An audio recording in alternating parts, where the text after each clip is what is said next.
அதை கூட சொல்றாங்க உமாதேவன் அவர்கள், தமிழ்நாட்டை தமிழன் ஆளணுங்கிறது.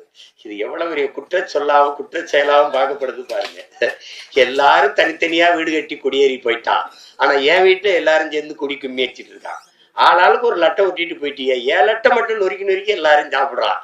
என்னன்னு எனக்கும் புரியல. அதை கேட்டா பாசிசம், சாவனிசம், இனவெறி, சிறங்கு சொரின்னு எதையோ பேசிட்டு இருப்பா. எனக்கு அந்த நேரம் ஒரு கோபம் வரும் பாருங்க.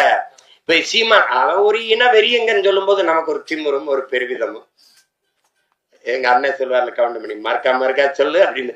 அது ஏன்னா நம்மளை இனவெறியன்னு சொல்லும் போது அப்ப நல்ல தமிழ் தாய்க்கு நல்ல தகப்பனுக்கு தான் நம்ம பிறந்திருக்கோம். அதை உறுதி செய்யறாங்க, உறுதி செய்யறோம். என் மொழியில நான் பேசணுங்கிறதும் என் மொழியில நான் படிக்கிறதுங்கிறதும், நாங்கள் என் இன அடையாளத்தை நாங்கள் தமிழர்கள் என்று சொல்வது என் பிறப்பு உரிமை. இதை தடுக்க எவனுக்கு தகுதி நேர்மை இருக்குது? இது இருக்கு. ஏன்னா நாங்க அதிகாரமற்ற பிள்ளைகளா இருக்கிறதுனால நீங்க ஆட்டம் காட்டிட்டு இருக்க. 26 தேர்தலுக்கு பிறகு தெரியும் இந்த ஆட்டம் எல்லாம் என்னன்னு தெரியும்ல. பார்க்க தானே போறோம் நாங்க. எங்க அண்ணன் உமாதேவன் கோச்சுக்காம இருக்குன்னு அது திறாருவாங்க. பழைய முன்னாள் என் கட்சிங்கிறாப்ல, அது என்னாலும் நம்ம கட்சி தான்.